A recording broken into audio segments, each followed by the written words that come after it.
Here we are again, it's Gettysburg 161, and I confess your American Battlefield Trust team is getting tired as we are overlooking the field of Pickett's charge to talk about probably the most famous event in Gettysburg, or some say the most famous attack in American history, Pickett's charge, the Pickett-Pettigrew-Trumbull assault, and the associated Union response that we're going to be focusing on here. You're with the American Battlefield Trust. I'm Garry Adelman. That's Chris White behind the camera. We got Sarah K. Byerly and a couple of guests you'll hear from almost immediately. So here we are. We're going to kick things off, orient you, and get you going, and we're going to do that with Sarah K. Byerly. Take it away. Thanks, Garry. Yes, we're standing here on what was the Union line for a good portion of the Battle of Gettysburg. So let's just set this in context in the general timeline of the battle, and then we'll turn around and show you the landscape that we've got here in the area. So the Battle of Gettysburg, fighting happens here from July 1st through the 3rd. In this video, we're going to be talking a lot about the fighting that happens on July 3rd. If you want to hear about the fighting on the 1st and the 2nd, check out our other videos. Some of the fields that we're going to be overlooking here as we turn around in a moment, there was fighting that happened out there on the 2nd as well, and you can see that in some of the videos that we've shared previously. So when we get to July 3rd, what's been happening is the Union has set up a defensive position that looks in the shape of a fishhook. It's running from Culp's Hill to Cemetery Hill, along Cemetery Ridge, down to Little Round Top and Big Round Top. And we're going to show you those locations. We're turning here. You can see back behind me, or in the view of your camera, you're looking toward the south, toward the peach orchard, the wheat field. You can't see Devil's Den. You're probably catching a view of Little Round Top and Big Round Top. And as we keep turning around, you're going to see Cemetery Ridge here behind me. And as we continue turning, you're going to start to see the direction of Culp's Hill. And as we turn looking north, you're looking along Cemetery Ridge. You may be able to see a lot of monuments here off to my left, and a roadway here. Roadway not here at the time of the battle, monuments not here at the time of the battle, but helping to show this position of Cemetery Ridge, a key portion of the Union line. Now, in the fighting on July 2nd, Confederates have attacked the flanks, the sides of the Union position. Lee is hoping that the center of the Union line has been weakened. As Union reinforcements are sent into the fighting on the flanks, this makes Lee hopeful that perhaps the center of the Union line is weak. So he is going to plan a large attack, a march across these open fields to strike at the center of the Union line. And as Garry was mentioning, this is what is called Pickett's charge, the Pickett-Pettigrew-Trumbull charge, Longstreet's assault. It takes on a lot of different names, most popularly called Pickett's charge. This is going to open in the afternoon of July 3rd and send thousands of Confederate troops toward the center of the Union line. Holding this line, you have troops from the Union 2nd Corps, which is commanded by Winfield Scott Hancock. And I think Garry, our special guests, are going to help us get down into the stories of some of those brigades, those regiments, helping to hold this line as these Confederate infantrymen are coming across the field in the wake of a very large, terrific firing of artillery that has taken place previous to that infantry attack. Doug, do you want to come on and start setting it into the lower level for us? Thanks, Sarah. So remember, we talk about the Confederate bombardment will last anywhere from an hour, at most from beginning to end 2 hours. For Union troops, you can imagine on this field, we're standing somewhere near ground zero, getting pounded by 300 shells a minute. When the Confederate advance comes, imagine as the smoke slowly starts to rise across the field, and the men are awe-inspired by a mile-long battle line dotted by 42 blood-red battle flags. They start to use language like an unstoppable machine, a rising tide, an incoming wave. Now, Union artillery will start to whittle this attack down, so this Confederate advance is shrinking. In fact, we can imagine Pickett's division is sliding to our right because they're going to try and join up with Trimble and Pettigrew. So as they move to the right, effectively for some of the Union troops in the position where we are, which are going to be Vermont troops, these are 9-month troops raised in response to the Antietam campaign.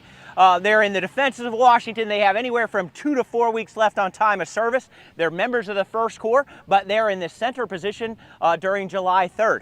As this Confederate attack starts to drift off to our north, we are uncovered. Winfield Scott Hancock will ride to the south, sensing an opportunity, and talk to the brigadier, General Stannard. And what they're going to do is he's going to offer that they should wheel out, and it's about this time that Winfield Scott Hancock is wounded. The bullet will pass through the pommel of his horse, carry the round and a nail into the wound, a grievous wound.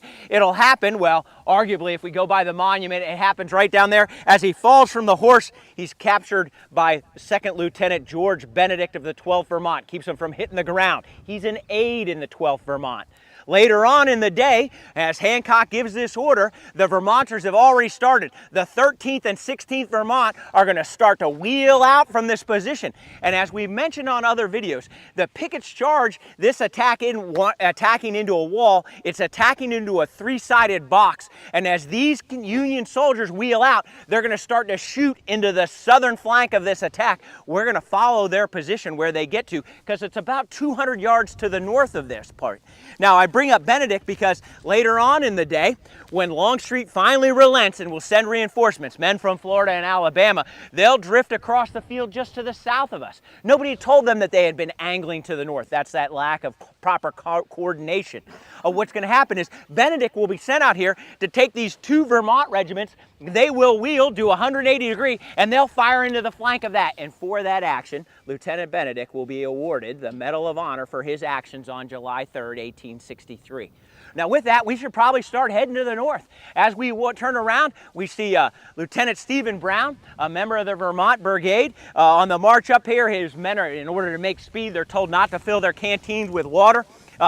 His men will all be dying of thirst as they march this way. They'll come across a well and he'll see 2 guards next to it. He'll tell them to beat it because he's going to have his men fill their canteens. They give him the standard, Lieutenant, you can't do that. And so ultimately he will have his men fill their canteens, but he'll be arrested. Now remember, if you're an officer and you get arrested during the Civil War, they're going to take your horse, they're going to take your sword, you're going to march behind your men and eat the dirt of their marching, all part of the indignity. Now, by the time they arrive here, they go, look, we need Brown, he's a good officer, that's kind of a, that was a kind of a humbug order there, and they agree.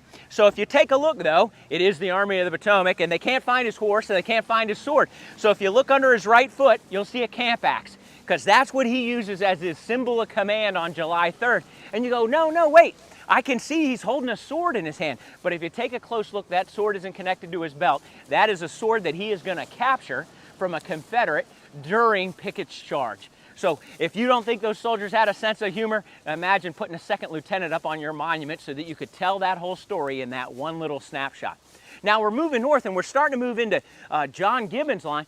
Wayne, do you want to talk a little bit about Gibbon? I do. We're right next to one of the witness trees here for where Gibbon, and Gibbon was probably wounded, I should say, wounded in the shoulder right near where this tree is, and they've tried to put cement in it and save it over the years that it's been here.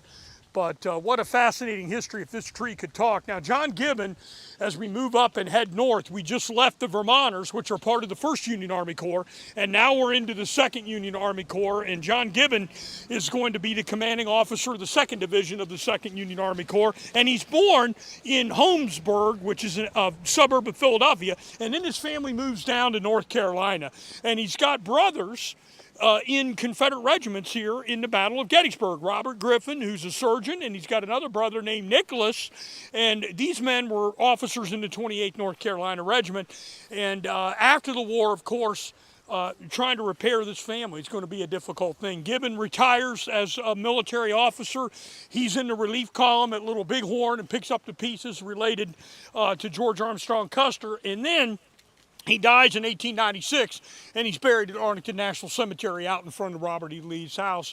We're walking along the defensive line for the Union Army for Hall and Harrow's Brigade here for July 3rd, 1863, and we're in an original avenue which no longer exists where Chris is filming right now.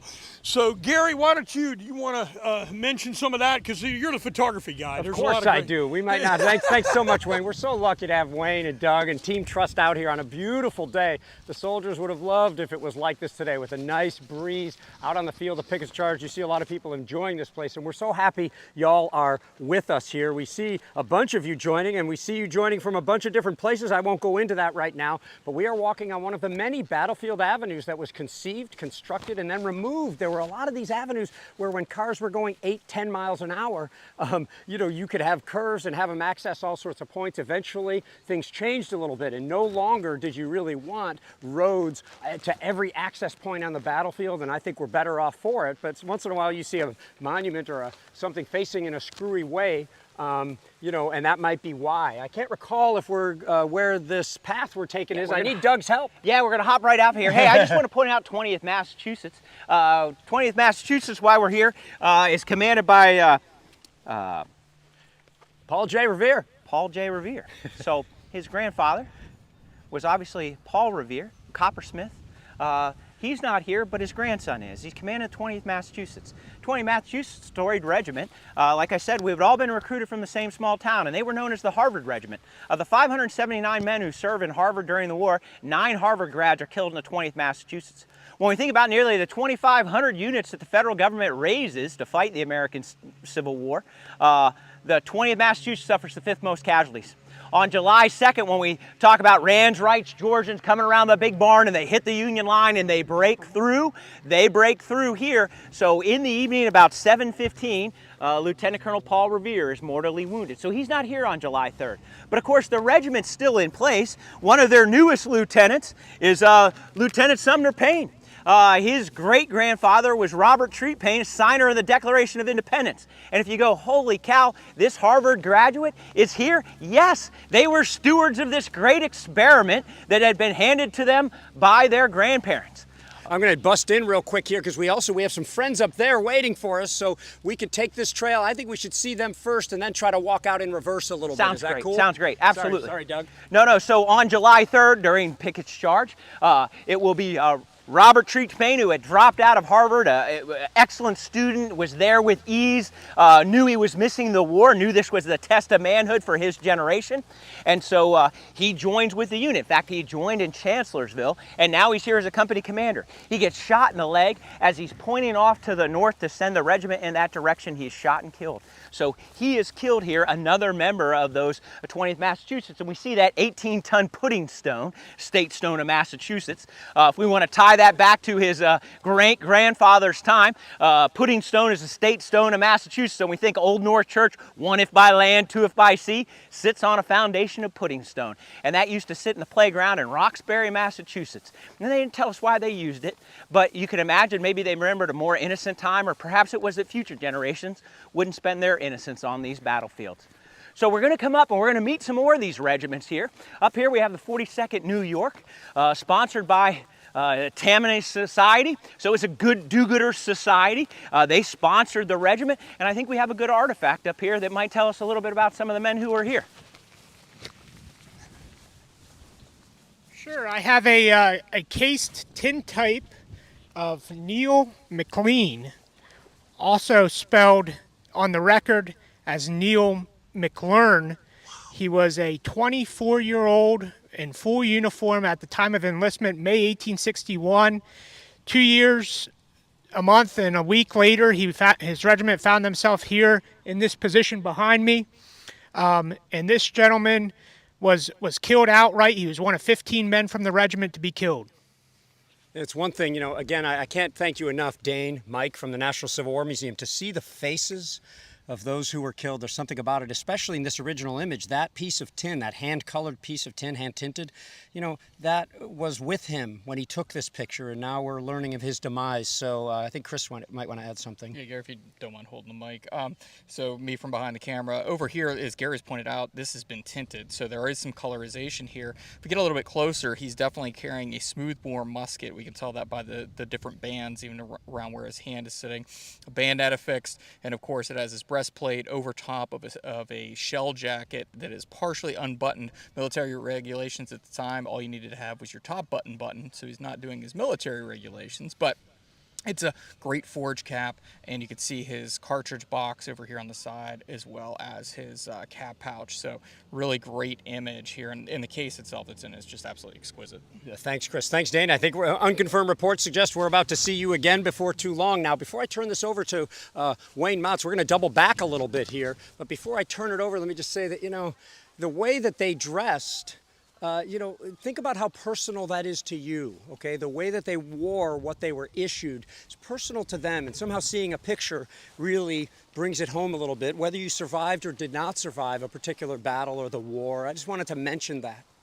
Wayne? Yeah, I want to, as we walk down here, and we're going to get out in front or on the west side of where this line for the Union defense for the 2nd Corps is located, and we want to step out into here because we're going to go down here to where James Lawson Kemper was wounded. General Pickett had 3 brigade commanders here in the Battle of Gettysburg: Lewis Armstead, of course, Richard Garnett, and James Lawson Kemper. And 2 of those men will not survive the attack for July 3rd. Armstead will die on July 5th. Garnett will be killed in action on the 3rd. And Kemper will be the only one of these 3 brigadiers that survive. He's 40 years old here at the time of the battle, and he probably goes down. The great thing about Kemper is, if we can call that great, is we've got his account. Because he survives, we've got something that he talks about. And he probably goes down right along where this fence line is. Chris, if you want to, we'll come out here, kind of move that camera around. You can see this little hill that's right here that gives us some kind of cover. There's a monument here to the 13th Vermont, of course, where the Vermonters came up. But this area in here where we call the slashing, there's rocks that are here. It gives these troops a little bit of cover when you're standing down here. And on July 2nd and on the 3rd, this is the area where Wright's brigade came up on the 2nd day. Georgians here in the battle. But Kemper is probably wounded severely. He's shot in the groin. He suffers a very, very bad wound right along this fence line here. And he says and he can actually make out the features of the people that shot him. Now, the account says that Confederate soldiers run over and try to grab him in a blanket. They put him on a blanket, they try to lift him up, and because of the infantry fire, they drop him. So I can't imagine the pain, the agony this poor guy is in.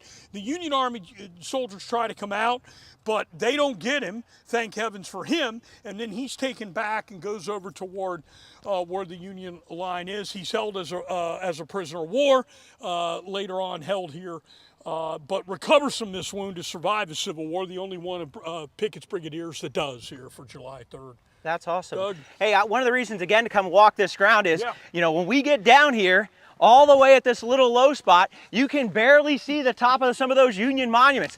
This is cover, meaning you can't be shot, and concealed, meaning people can't see you. So I think Douds crosses this field and then says, this is a good place for me. Now, when we imagine that the Vermonters wheel out and attack from the south, we've moved from where the standard is up on the column monument. When they wheel out, we're in about the position where they get. So not only are they shooting into the southern flank, they're also flushing the Confederates out from behind these covered and concealed positions. And this is a place where, look, if you look at a topographical map, this will never show up. But if you walk the ground, you go, oh, now I get it. I understand why they've come out here, not only putting pressure on their flank, forcing the Confederates to turn 2 of their regiments to the south, but they're also going to flush the Confederates out of this concealed ground. Let's keep on walking up this way. You can imagine now as Pickett's division is sliding off to our north and we are looking into the Union position. We can see the copse of trees, or the group of trees, largely our visual aim point for this attack.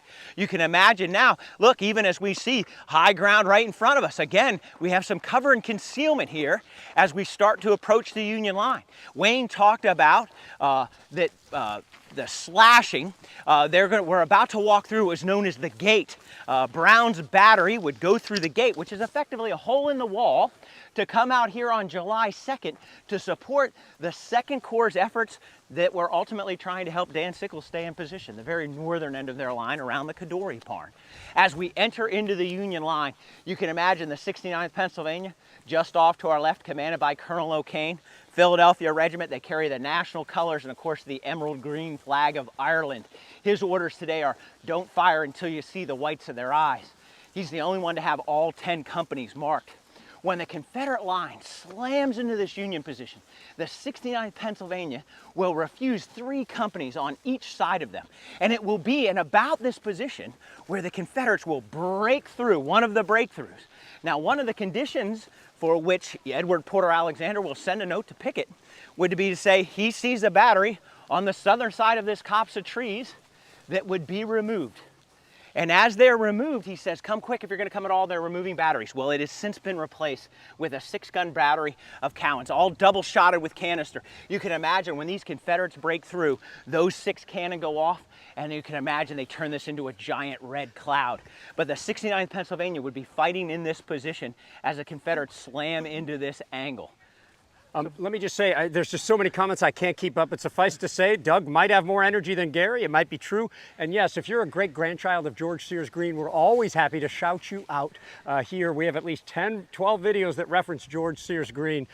So your great-grandparent is well referenced here. I just can't even keep up with everything, but we're glad you're enjoying. We're at the American Battlefield Trust. We're approaching the angle on Cemetery Ridge here with our special guest, Wayne Motts and Doug Douds. We got Sarah, we got Chris White behind the camera. Wayne, I think you have something here you want to talk about. Yeah, I just think it's one of the interesting things, and I think, Garry, you've covered it on other videos in the past, is we've had a lot of monuments moved here on the fields, not just in Pickett's Charge, but elsewhere. And the earliest memorials that were placed here, at least by the states, were the state of Massachusetts. They put up some of the earliest monuments.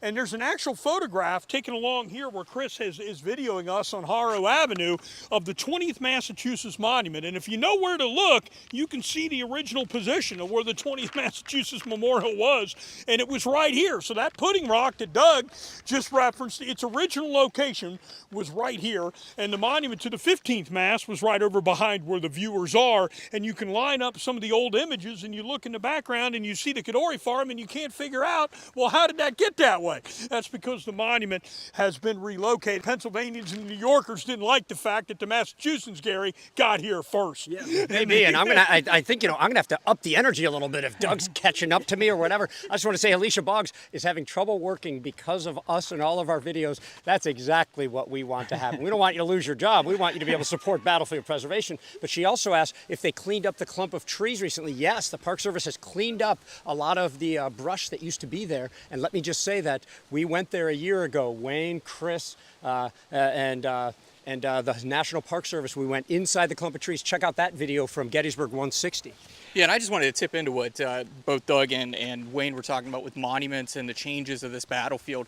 You can check out more last year on our 160 video here in the high water mark, but this area at one point was a United States military encampment during 1917 and 1918. In fact, where we were with Doug down in his cover and concealment area, that was actually a large swimming pool that was installed there in 1917 for the camp of the United States troops, later known as Camp Colt. We'll also have changes up here whenever we have the 1922 reenactment for the Marines. We have the 1913 and 1938 reunions, but we also have roads that are installed. If you look over here towards the 71st and 72nd Pennsylvania monuments, you might notice a little shelf of ground, and I'll put a picture up here in a moment of Old Webb Avenue. And some of us have driven on Old Webb Avenue that would take you around the guns of Alonzo Cushing, who I'm sure we'll speak about here in a few minutes, as well as the marker to Lewis Armistead, who was felled in that region. So this battlefield's going to change over the years for a variety of reasons, and the interpretation, as we call it, as well as visitor access. And the best example of that recently was just the reopening of Little Round Top, which was so well loved by all of us that it had to be shut down, refurbished, and brought back to life, and just reopened about a week ago. All right, so if we think about this attack now, we have the 69th Pennsylvania is bent back on both sides. The 72nd Pennsylvania, the club muskets, a wonderful monument. Of course, they're not there. They're back by the road, and there's no road there in 1863. The 71st Pennsylvania, when the Confederates get about 100 yards away, deliver a volley, and then we hear the rebel yell, they will break and run back to the road. And then we know the second line of Confederates arrive here. Lewis Armistead's brigade in Pickett's division will arrive and say, we can't stay here. Let's give them the cold steel, boys. Home is over the hill. He's going to lead them around the end of the 69th Pennsylvania, and then they're into the Union line. Now, once they break in, though, the Union are starting to reply. We just passed a bunch of regiments, 42nd New York, 19th Massachusetts, that will counterattack through these copse of trees. In fact, Major Edmund Rice, fantastic individual, a leader in the supporting Colonel Devereaux, will lead part of the element of the 19th Massachusetts through there. Their flag bearer that day, Corporal Joseph DeCastro, will find the flag bearer of the 14th Virginia, beat him with the flagstaff, steal the 14th Virginia battle flag, go hand it to Colonel Devereaux, go get back in the line, and he becomes the first Hispanic American ever to be awarded the Medal of Honor. Edmund Rice will also be awarded the Medal of Honor. And a fascinating guy. By the Wilderness, he's in command of the 19th Massachusetts. He gets wounded, captured at Spotsylvania, sent back to Virginia on a train. He hops off of a moving train. 23 days later, shows up in Ohio, rejoins the Army to the end of the war, becomes the military attaché to England, to Russia, and ultimately to Japan. One of those heroes defending the Union Center here on the afternoon of July 3rd. Yeah, I just wanted to tip in, Doug. That was a great retelling. The cover of the book for my one of my alma maters, Norwich, is a Dale Gallen painting showing the fight of DeCastro with that flag bearer of the 14th Virginia, and it was called By the Blood of Our Alumni, and it tells some of the stories of the men who came through there. Also, I'd like to point out, as Gary's trying to take the microphone away from me, it looks like, that there are a lot of different small unit actions down here, but it's all about decisions and how quickly you can make a decision. And I like that what Winfield Scott Hancock said to Arthur Devereaux, the 19th Massachusetts, and he looked at, Devereaux asked Hancock, should I get in there? And he looked at the colonel and said, you better get in there pretty goddamn quick. And that was it. That was the order, and he came charging through there with the 19th.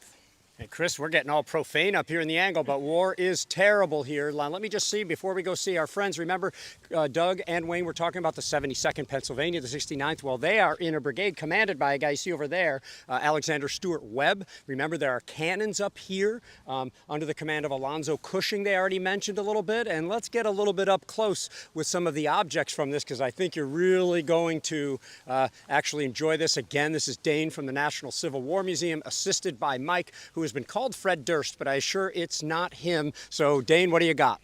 We have a cased ambrotype of William W. Clark, who enlisted at age 27, a native of Philadelphia, in the Company A of the 72nd Pennsylvania.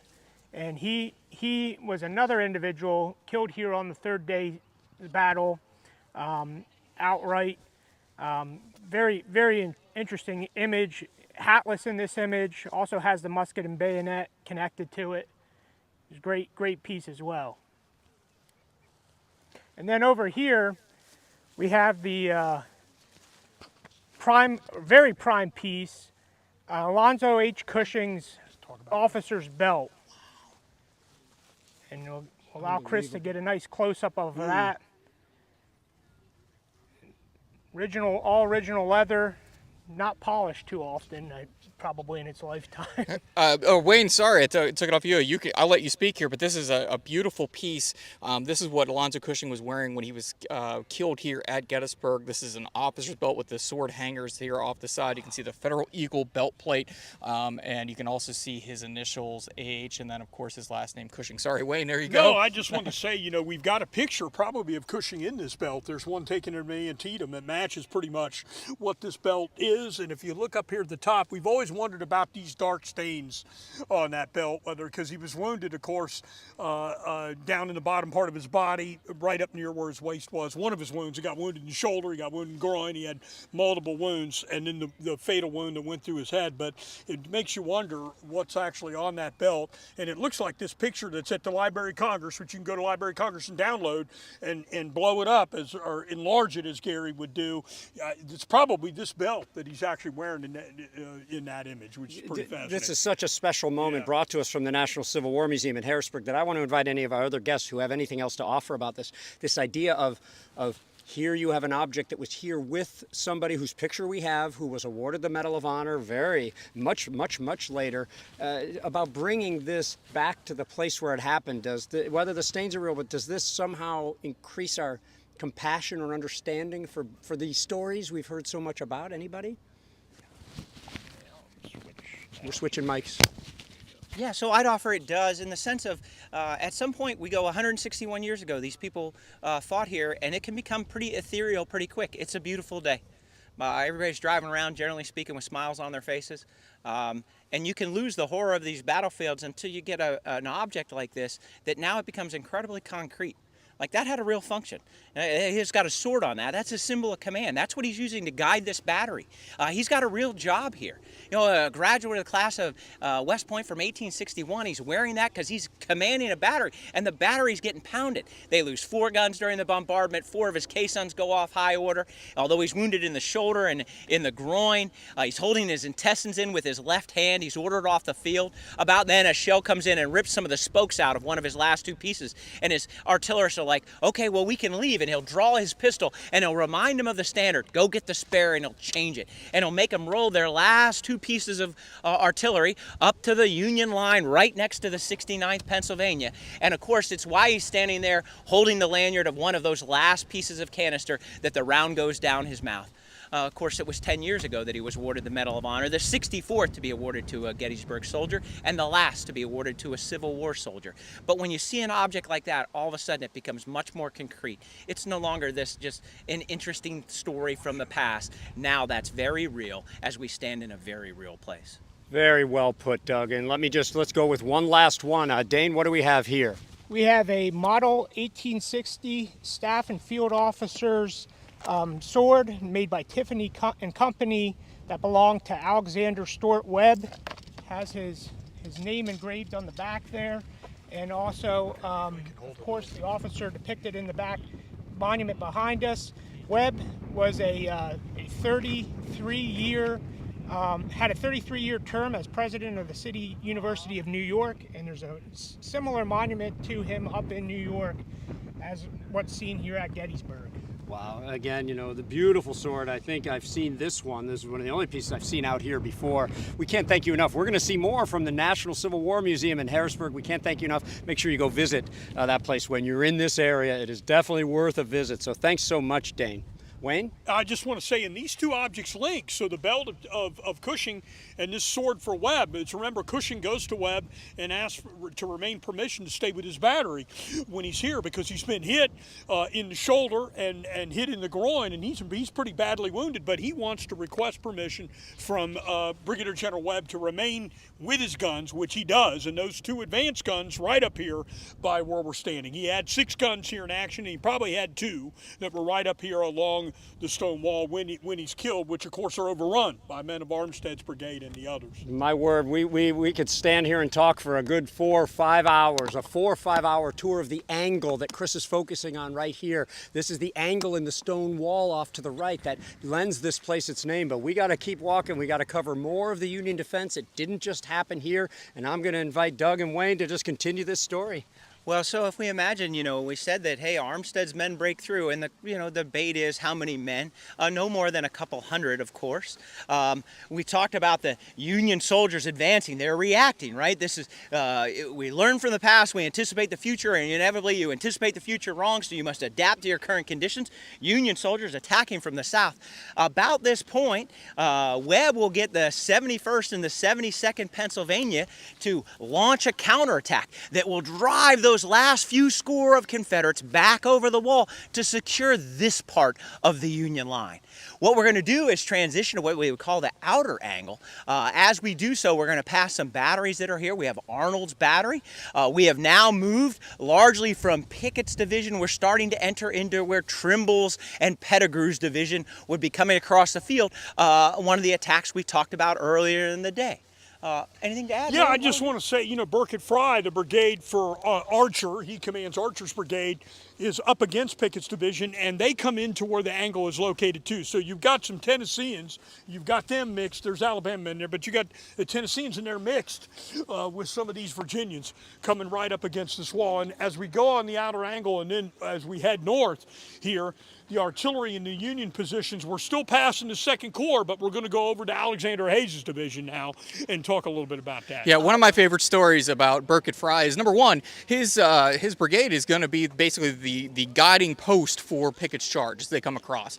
They'll be coming across these fields over here, but Fry is captured after Pickett's charge. He's wounded here, and he's taken to Fort McHenry. And while he's recovering in Fort McHenry, he's accused of murdering Robert McCook, one of the 17 fighting McCooks in the Civil War. And while he's laying there, John Gibbon, also wounded here at the battle, fighting for the Union, goes to Fort McHenry, walks into one of the wards and sees his old West Point classmate, Burkett Fry. And the reason he knew it was him, because of his prominent and protruding nose. That's how he knew his former classmate, and also vouched for him, saying, this man is not a murderer. This is interesting too, you know, as we move from this part of the, from the angle, inner angle, two different modes of defense. When we think about how Webb lines it up, he does his defense in depth. It's regiments forward and regiments back. Alexander Haig doesn't do that. What he's going to do is he's going to put as many men as he can up on this wall. They say there are as many as 4 deep. And you go, well, that's kind of crazy. But imagine the firepower they're generating. And even when we think about, you know, statistically speaking, who are the killers, only about 15% of people in war are actually lame and try and kill people. Now that doesn't mean everybody has a job, but when we think about the killing power of Alexander Haig's men up here, all the guys in the back that are happy to load and hand rifles forward are handing them forward to the guys who are willing to do the shooting and the killing. And so you can imagine the volume of fire. In fact, even as we look out, you can see a fence line here. The Union soldiers start to tear it down, and it's going to be the Sergeant Major of the 14th Connecticut that's going to say, no, no, leave it up, because that becomes an obstacle for the Confederates who are going to attack across this field. Imagine having to navigate that fence line as you attack into this Union position. We're about to come Doug, up. let me just jump in real fast. It's hard to cut in and Doug.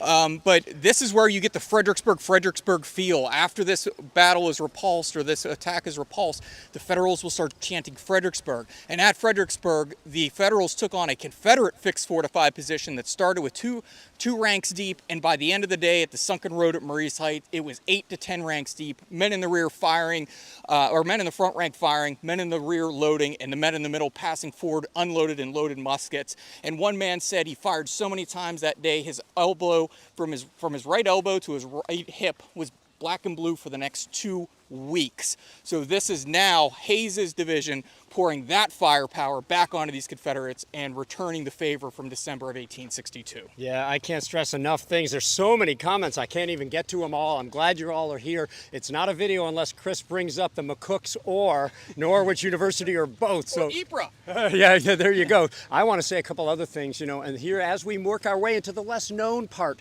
of the Union defense here at Pickett's Charge, but no less important, I read an account, I like Wayne still does to this day, like to pull pension records and understand what soldiers went through. A member of the 12th New Jersey here was actually stationed along this wall during the bombardment when a Confederate shell came in and splattered rock across his face, and that was his Civil War wound. He was permanently scarred forever with deep scars all over his face. You don't think about a wound like that. You only think about direct hits or shrapnel or something like that.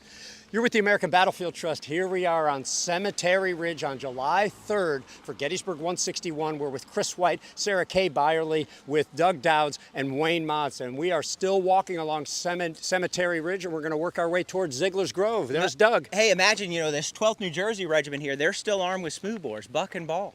So many of their shots don't come when the Confederates cross the road. They're going to wait. Effectively knowing the effective range of the smoothbore rifle or muskets is not that great. So what this is because there's no fire here, many Confederates will work their way into the frontage of the 12th New Jersey, which meaning this is starting to pack up and become thicker and thicker. Ultimately, when that regiment finally does unleash its volley, of course, it just wreaks havoc in those Confederates' lines that were already mixed together. The disintegration of the Confederate line had already happened as they crossed the Emmitsburg Road, and now when they found some safe space to be in, then all of a sudden they get hit by the 12th New Jersey. Doug, I want to try to lead Chris, if we can, a little bit down here. I want to move down here and talk a little bit about the extreme left of this attack, which is the 11th Mississippi.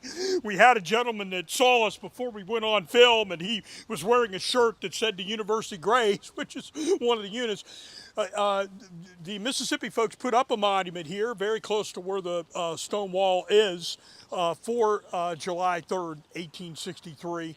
And this is it. It's one of the newer monuments at Gettysburg, which shows the 11th Mississippi flag, which is still in existence at the American Civil War Museum down in Richmond, Virginia. This regiment probably takes the highest level of casualties for any unit in the assault on July 3rd. They had the 393 men, as you can see, and you can see the total amount of casualties. But I want to come down, Chris, why don't you move down here, because we're only going to come right here to this corner. But we're on the west side of Abraham Bryan's barn. And Abraham Bryan, a free African-American who was fled at the time of the battle. The house is right over here behind it, just to the east of it. And the 11th Mississippi gets right up here in this field that's over here, right here behind where I'm standing. They're in the middle of this field. And meanwhile, they're getting hit on the left by troops that are right over here from Alexander Hayes' division. And what do? They rush to come up to this barn. And they actually are right behind this barn, the 11th Mississippi, and there's a man named William Peel. Peel was in Company C of the 11th Mississippi, and they got right up here behind the barn, and they're shooting out from around where the barn is located. And the Union troops are right up at the stone wall. So you got a 20-foot difference here between where the Union troops are and where the Confederate troops are. And they finally said, we can't stay here, and if you try to retreat off of here, you're going to get hit running a gauntlet back to where the Emmitsburg Road is and back to Confederate lines. So William Peel tells us in his diary that they float white flags from around the barn and they surrender right here behind where this barn is, about 20 feet from where the Union troops are, and they get taken out of the gate that's right over here behind where I'm at. I want to thank you, Wayne, for calling this audible and coming down, because look at this view. Look at the 11th Mississippi marker. I know our friend Don Barrett will be happy to see that. Look at how Cemetery Ridge does sort of crest right over there, and you're seeing a new part of the battlefield, which is what our goal is. And another audible we're calling is that our friends at the National Civil War Museum, we were going to cover it from the top, but one particular item concerns something y'all, the members of the trust, have helped to preserve, some of the land of the 8th Ohio, which swung around to outflank Confederates here next to what we now call General Pickett's Buffet, or used to. Dane? Yeah, so we have a case Tim type image of Private Edward Jones, Company A of the 8th Ohio, and then on his right is Commissary Sergeant Lemuel Snover, also the same regiment. Both are sitting in their uniforms with a camp backdrop in the background, U.S. flag flying in the background. Jones was mortally wounded in the fight here with a gunshot wound to the head in the repulse of the fighting on the third day. Very close to the position of that regiment, and very important artifact, featured prominently in a publication as well. Very, very cool. I think Doug might have something to say. I'll give him my mic in a sec. As we start to make our way toward the top, we appreciate the National Civil War Museum allowing us to be like little temporary curators. It's an honor to hold these objects and even smell them, as you'll notice I have when I'm off camera. There's something about it to get closer. I see Sarah even holding an object as well. So, Doug, what do you got? Hey, one of the things we don't often talk about during Pickett's charge, there's so much going on. We talk about the pre-bombardment, but one of the things we don't often talk about is the Union skirmish line. It is out there just beyond the Emmitsburg Road, and we can have one of the members of the 108th New York that's out there is, hang on, Corporal William H. Raymond. He was an incredibly tall guy. You can see by his face, maybe a little thin from all this campaigning. What's going to happen is they're going to run out of ammunition. And of course, while they're out there working the skirmish line, somebody's got to go back and get it. So he says, I'll do it. And he runs back here, being fired at the whole time, to the cheers of the Union troops. And when he gets here, he's going to talk to his brigade commander, Colonel Smith, who's going to say, okay, yeah, here's some ammunition. He goes, well, somebody's got to carry it back. And without missing a beat, Raymond will look around and go, well, I could carry it as well as anyone. And so he's going to hoist it on his shoulder. He's going to sprint back out into the field, guys shooting at him the whole time, and only at the last does he dive in with his compatriots out there on the skirmish line. His fellows will be patting him on the back going, oh, I can't believe you made it. And they're going to distribute the ammunition, and many would say it was because Raymond was so slender that he survived, despite the fact that he had 7 bullet holes in his uniform for that effort. And of course, for having resupplied his compatriots, he would be awarded the Medal of Honor for his actions on July 3rd, 1863. Wow, Doug. Garry, could you remind him, we have just to remind all of our viewers, we do have a monument database as well as a Medal of Honor database over at battlefields.org if you want to learn more about where these medals were earned, and as well as more about the people. And I think that's a great thing to remind people. We have videos, we have all sorts of programs, we do things for schools. And by the way, it is your membership of the American Battlefield Trust that supports programs like this that allow us to come out to the battlefield and do these special things while we walk around. And if you think that we're scratching the surface of the knowledge of Wayne Motts and Doug Douds, you are wrong. Come to Gettysburg, get a licensed battlefield guide, explore the parts of the field that are of interest to you. And here, as we walk by the Bryan Farm, an actual wartime house. It has been reconstructed on the original foundation. It's been enlarged over the years here. Oh, he's trying to get us to go in, but we're petrified of losing connectivity. Well, our friends at the National Civil War Museum are going to have even more as we go into a place called Ziegler's Grove. Before I hand it to Dane, you good? Do you want to set this up here, Wayne? Well, but just real quick before you do, I think he's going to talk. Wayne, Chris is trying to calm me down here. He's going to talk about the 111th New York, their monuments on the other side of this building. We're going to eventually talk about Willard's Brigade as well, sometimes known as the Harper's Ferry Cowards. We'll see. So what do you got to say, Dane? So we have two artifacts here belonging to Edward Bovee, an 18-year-old when he enlisted in July of 1862 as a private from Lyons, New York, in the 111th New York, Company B. He would be transferred out of the regiment for wounds received the prior day here at Gettysburg, July the 2nd, and he would serve in the 21st Regiment of the Veteran Reserve Corps, Company K. So what Mike's holding in his right hand there is a Austrian Lorenz bayonet for a 54 caliber musket. You can turn that in your hand there, and you can see the sharp angle with which that front sight goes up into the socket of that bayonet. Very, very different from what you'd see on a Springfield bayonet, where you have an L-shaped pattern. So very, very distinctive bayonet. And then on the left here, we have a reunion ribbon from 1888, which acknowledges the first reunion of the 111th New York, proudly presents their role in the Battle of Gettysburg here in red, and their experience from Harper's Ferry to Appomattox. Of course, at Harper's Ferry, that regiment was entirely captured, and then they were subsequently paroled to come into action here at Gettysburg, and they had a day of redemption here on July 3rd and July